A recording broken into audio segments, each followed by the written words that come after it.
यह कहानी एक छोटे से शहर की लड़की की है जिसको कहानियाँ लिखना बहुत पसंद था। उसने 6 साल की उम्र में अपनी पहली कहानी एक खरगोश के बारे में लिखी और उसका नाम अ रैबिट रखा। यह कहानी उसने अपनी माँ को सुनाई। कहानी सुनकर माँ ने बहुत तारीफ की और वो हमेशा ही उसको कहानियाँ लिखने के लिए सपोर्ट करती थी। न जाने क्यों वो अपने स्कूल में हमेशा अकेली रहती थी। वह हमेशा अपनी एक काल्पनिक दुनिया में खोई रहती थी और कुछ ना कुछ लिखती रहती थी।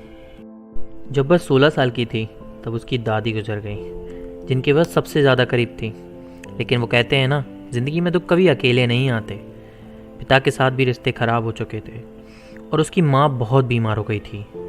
उनकी तबीयत दिन ब दिन बिगड़ती जा रही थी और उस छोटी लड़की के लिए उसकी माँ की तबीयत बिगड़ना एक बहुत बड़ा झटका था। और कुछ दिन बाद उसकी माँ भी गुजर गई।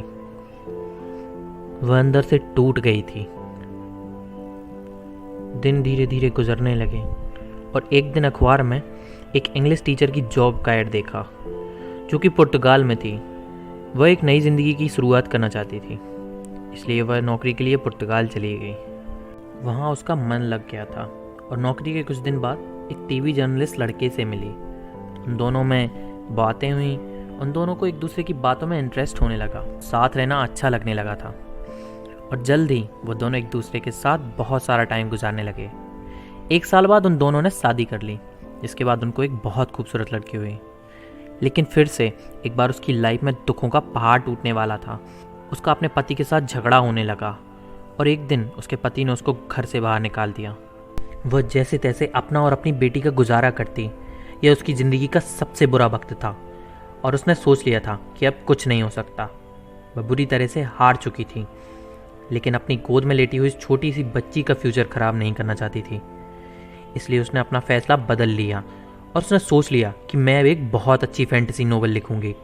उसे खुद पर विश्वास था कि मैं यह कर सकती हूँ। वह सब कुछ भूलकर अपने काम में लग गई। दिन रात उस किताब के लिए मेहनत करने लगी। किताब लिखने के बाद उसने एक एक करके 12 बुक पब्लिशर के पास अपनी स्टोरी भेजी, लेकिन सब ने उसकी कहानी को रिजेक्ट कर दिया। लेकिन एक दिन एक पब्लिशर ने उसकी किताब पब्लिश करने का हाँ कर दिया, क्योंकि उस पब्लिशर की 8 साल की बच्ची को वो कहानी बहुत पसंद आई थी।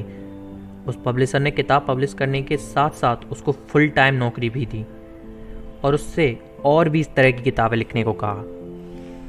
जून 1997, 31 साल की उम्र में उसकी पहली novel Harry Potter and the philosopher stones की 1000 कॉपी पब्लिश हुई और जब लोगों ने स्टोरी पढ़ी तो इसकी डिमांड बढ़ गई।